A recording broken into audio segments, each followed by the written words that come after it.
Ladies बार चालवणारे रमेश टन्ना, आणखीन त्यातले नवी मुंबईचे दुसरे बार मालक आणि सुमारे 100 बांगलादेशी बार बाला यांचं एक रॅकेट आहे।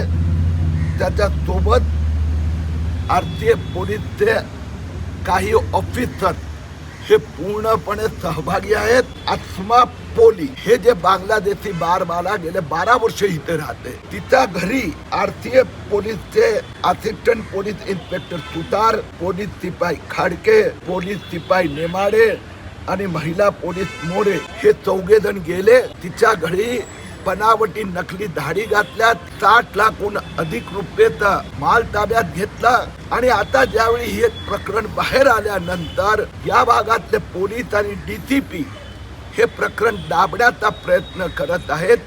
ही एक खूप गंभीर मोठी बाब आहे।